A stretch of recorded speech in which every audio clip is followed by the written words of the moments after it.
ہمیں زندگی کے ہر پہلو کے متعلق تعلیمات عطا فرمائی ہے. یہ ایک تعبیر ہے. دوسری بات ہے ہمیں جینا سکھایا ہے، کس طرح کھانا ہے، کس طرح سونا ہے، کس طرح پہننا ہے. یہ سب باتیں اللہ کے رسول صلی اللہ علیہ وسلم نے ہمیں سکھائی. اب یا تو ہم اپنا کھانا پہننا سونا چلنا یہ سنت کے مطابق کریں گے. رسول اللہ صلی اللہ علیہ وسلم جس طرح کیا کرتے تھے اس طرح کریں گے، ان کے سکھائے ہوئے کے مطابق کریں گے، یا اپنی من مانی کریں گے، یا پھر دوسروں کو دیکھ کر اس طرح کریں گے. اب آپ دیکھیے گا دوسرے جو اللہ پر ایمان نہیں لاتے، اللہ کے رسول پر ایمان نہیں لاتے اور خواہشات نفسانی کی پیروی کرتے ہیں، ہم ان کے طریق کے مطابق زندگی گزاریں. جس طرح وہ زندگی گزارتے ہیں ہم بھی اسی طرح زندگی گزاریں. تو دیکھو ظاہر بات ہے کہ بہت غلط ہے، بہت برا ہے. اللہ تبارک و تعالیٰ نے حضرت موسیٰ علیہ السلام سے فرمایا تھا فَلَا يَصُدَّنَّكَ عَنْهَا مَن لَّا يُؤْمِنُ بِهَا وَاتَّبَعَ هَوَاهُ فَتَرْدَىٰ. جو تعلیم جو ہدایت ہم نے تمہیں دی ہے ان پر عمل کرنے سے تمہیں کوئی روک نہ دے.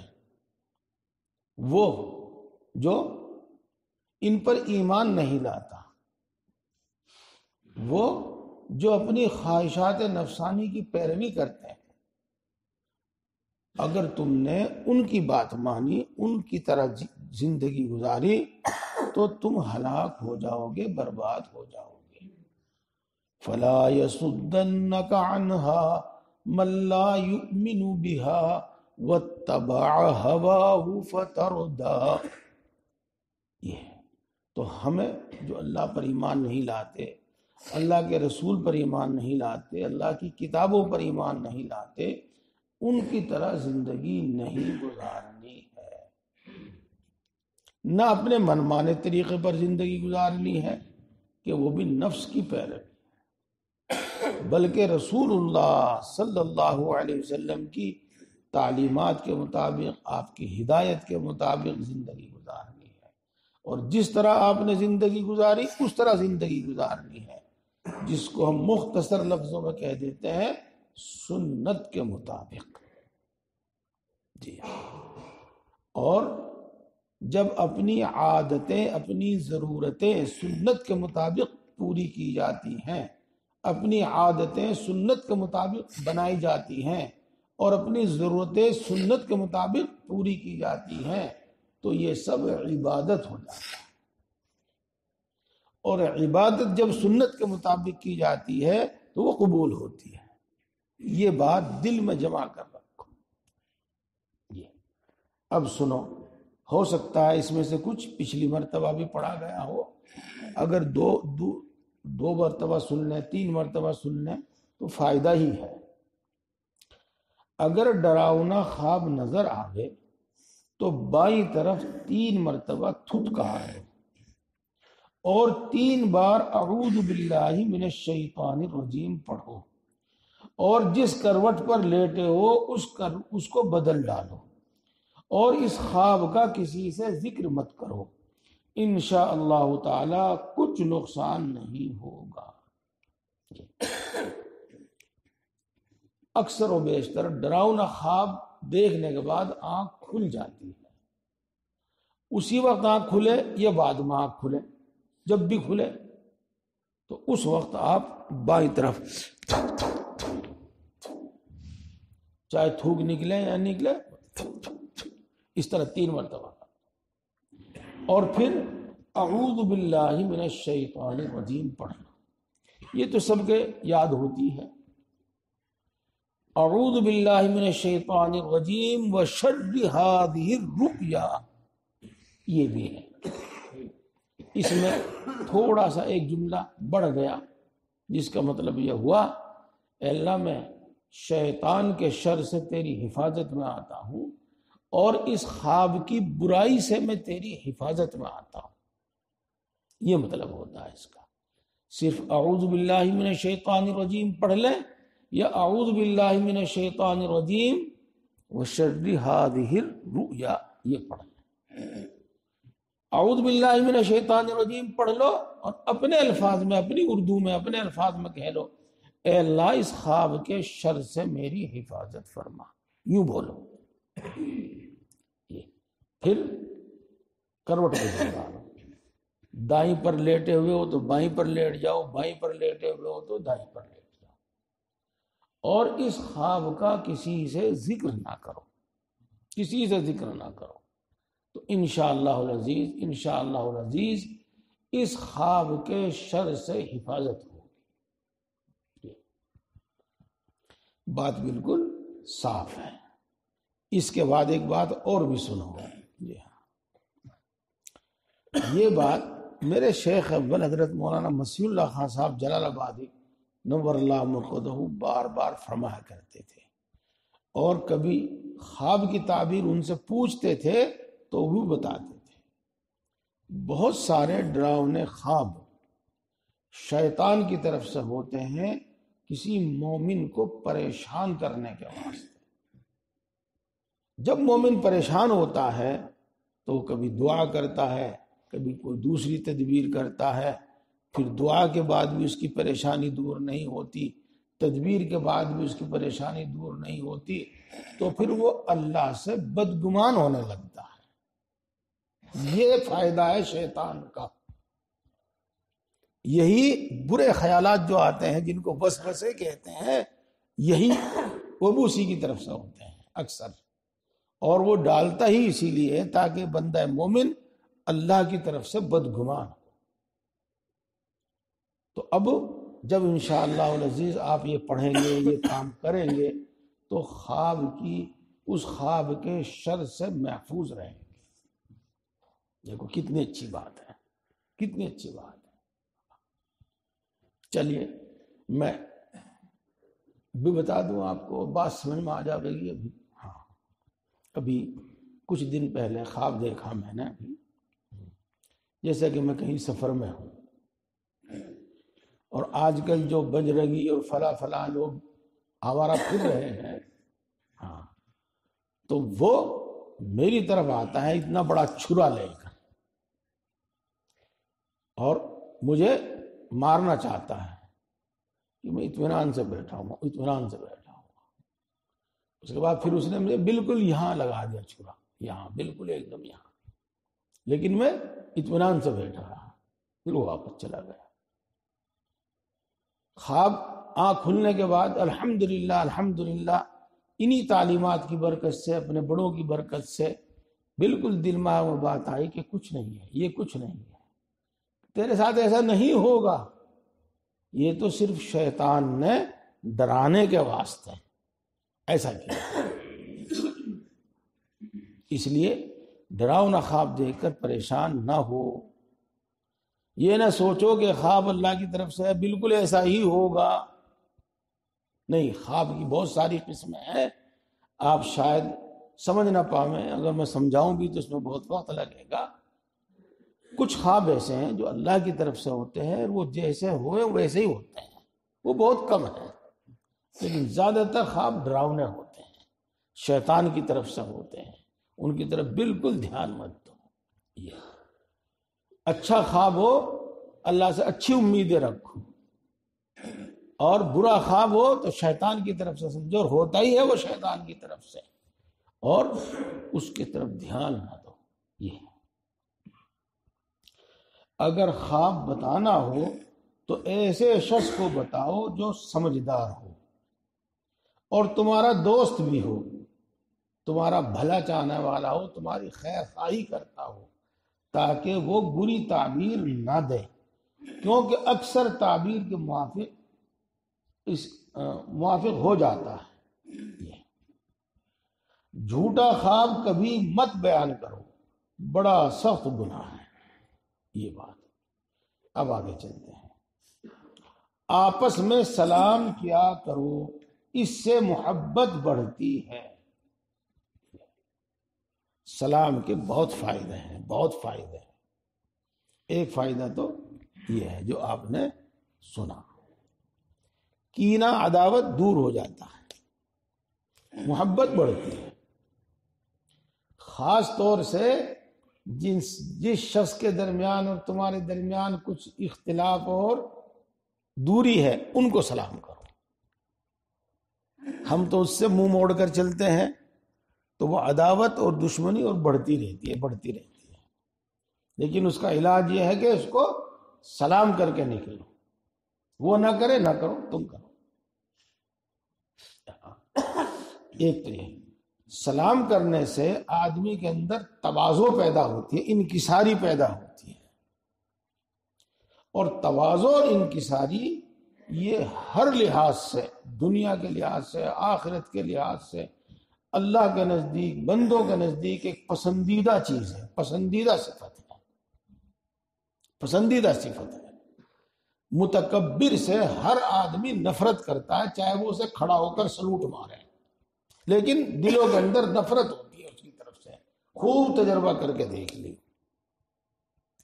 اور جو آدمی متواضع ہوتا ہے، اس کے اندر انکساری ہوتی ہے، دلوں میں محبت ہوتی ہے اس کی، دوسروں کے دلوں میں اس کی محبت ہوتی ہے.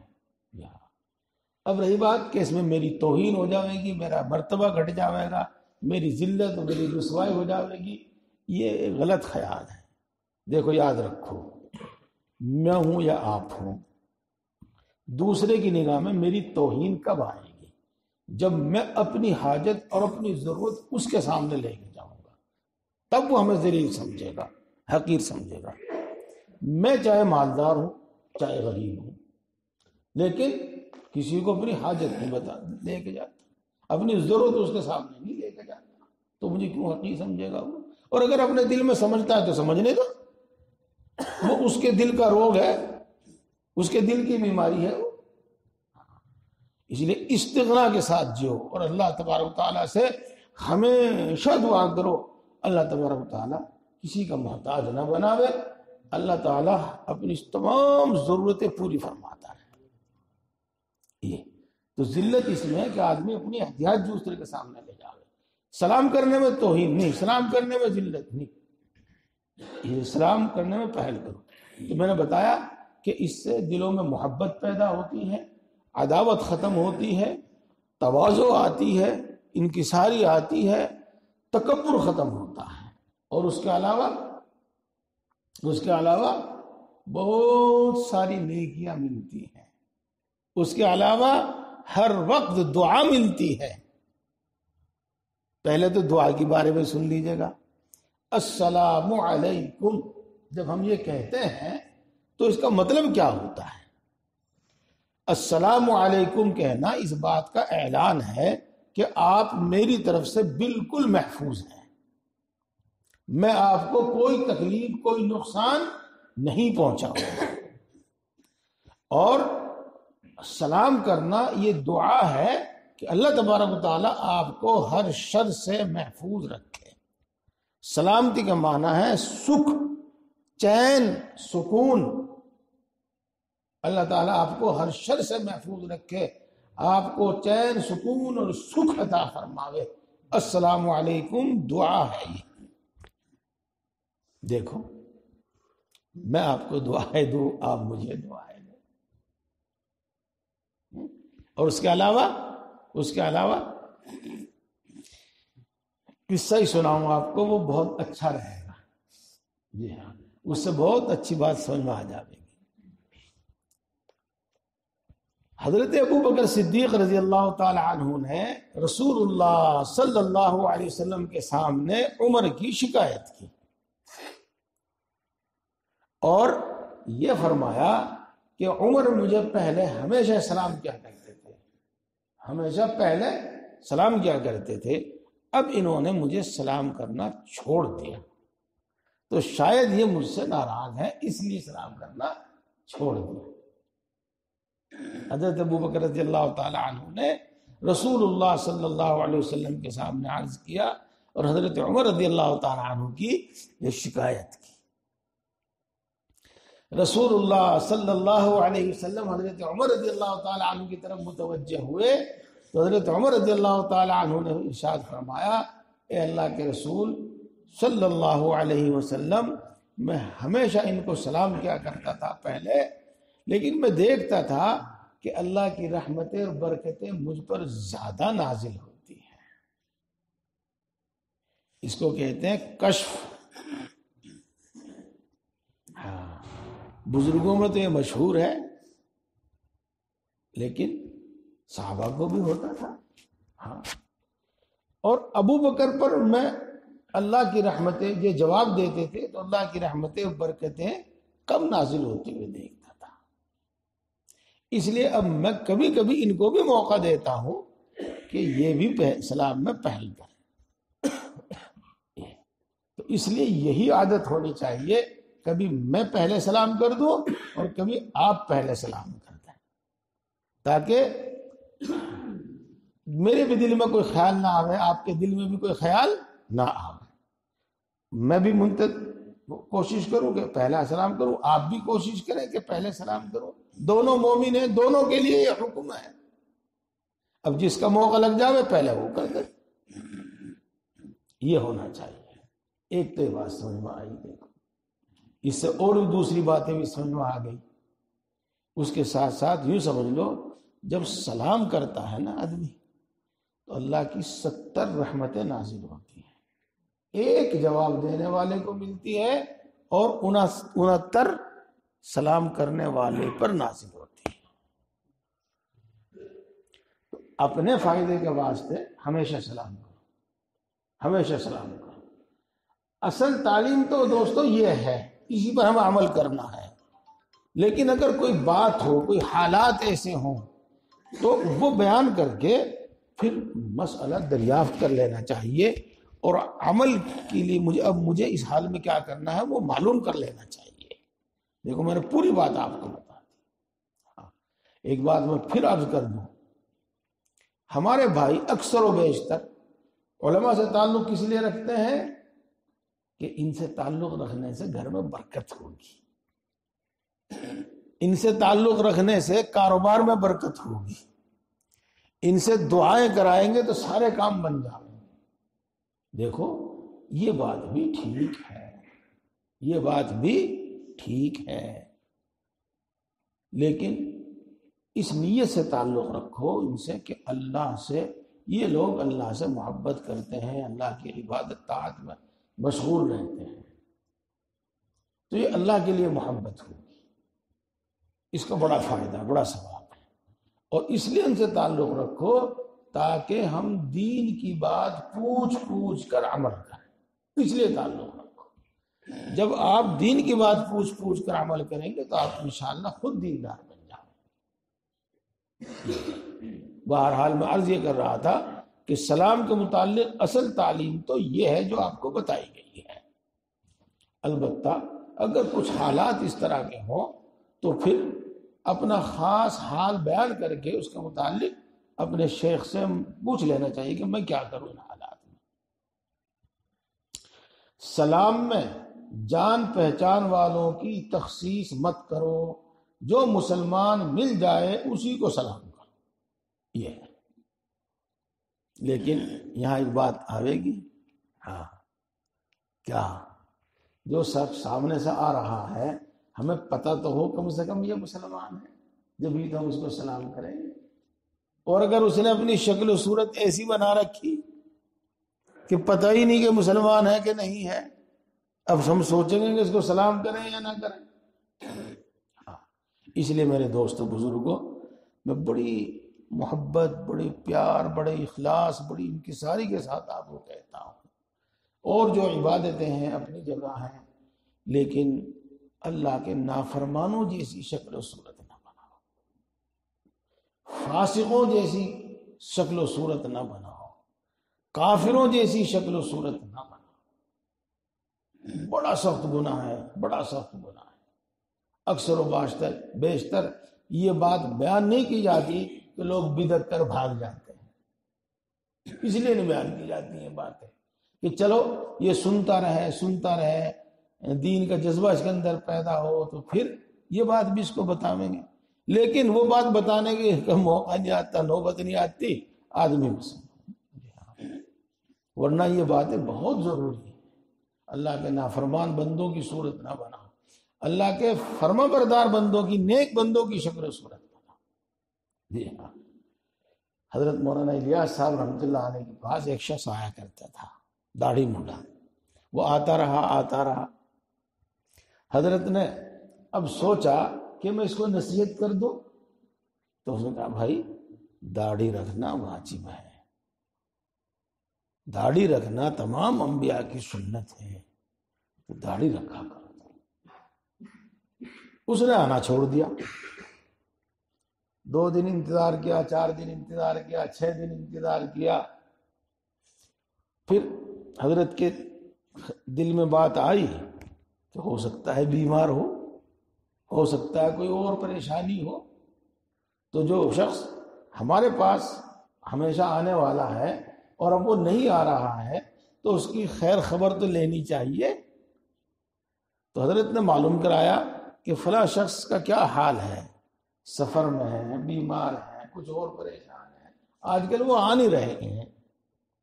تو معلوم ہوا کہ کوئی بھی بات نہیں ہے، وہ اپنے گھر پر ہی ہے اور اس لیے ناراض ہے، اس لیے انہوں نے آنا چھوڑ دیا ہے۔ چلو یہ بات تو ہوئی۔ اگلی بات جو خاص طور سے ہم سب کو اس کا دھیان رکھنا چاہیے نصیحت سے پہلے، ہم نے کچے توے پہ روٹی ڈال دی، سمجھے کچھ؟ ہاں، جب تک توا اچھی طرح گرم نہ ہو جاوے، اس پر روٹی ڈال دی جاوے تو وہ صحیح نہیں بنتی، صحیح نہیں پکتی، اور جب توا صحیح سے گرم ہو جاوے جب روٹی ڈالو بڑھیا بنے گی۔ تو اس کا انتظار کیا جاتا ہے کہ بھائی توا ٹھیک سے گرم ہو جاوے پھر روٹی ڈالیں۔ تو کبھی اس کی نوبت نہیں آتی، اس سے پہلے ہی مولانا صاحب کی، حضرت کی جدائیگی ہو جاتی ہے، یا مرید صاحب کی اور آنے والے کی جدائیگی ہو جاتی ہے، اور یوں سمجھ لیا گیا کہ بھائی اس بارے میں تو بس جو کچھ ہم کر رہے ٹھیک کر رہے ہیں۔ دیکھو مسلمانوں جیسی شکل و صورت بناؤ، ہاتھ میں کڑا جو پہنتے ہیں ہرگز مت پہنو، ہاتھ میں کالا دھاگا باندھ لیتے ہیں ہرگز مت باندھو، کوئی کچھ لکھوا لیتا ہے ہاتھ پہ، کوئی یہاں کوئی ٹیٹو بنوا لیتا، کیا کہا، ہرگز مت بنواؤ، ہرگز مت بنواؤ۔ یہ بڑے خطرناک گناہ ہیں، بڑے خطرناک گناہ۔ جی ہاں، مسلمانوں جیسی شکل و صورت بناؤ، اچھی بھی ہے، عزت بھی ہے، ہاں سلام کریں گے، ہاں جو کسی بھی شکل و صورت میں ہے اور مسلمان ہونا اس کا ہمیں معلوم ہے، اسے سلام کرو۔ یا ایک بات اور سن لو، آپ بہت جگہ آپ کو یہ مسئلہ لکھا ہوا ملے گا کہ فاسق کو، اللہ کے نافرمان کو سلام نہیں کرنا چاہیے، گناہ میں مبتلا شخص کو سلام نہیں کرنا چاہیے، یہ مسئلہ ملے گا آپ کو۔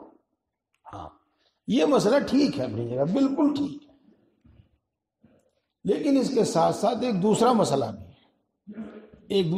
بھی ہے، اور وہ مسئلہ کیا ہے؟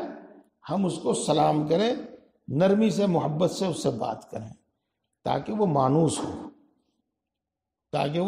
ہو، اور مانوس ہونے کے بعد پھر ہم اس کو نصیحت کر سکیں۔ بہت مرتبہ ایسا ہوتا ہے کہ نائی کی دکان پہ جاتے ہیں اور وہاں انہوں نے اپنا گانا وانا یہ وہ چلایا ہوا ہوتا ہے، وہ داڑھی بھی کاٹ رہے ہیں، وہ سب کچھ کر رہے ہیں، کہ وہ جب دکان میں داخل ہوتے ہیں تو سلام کر دیں۔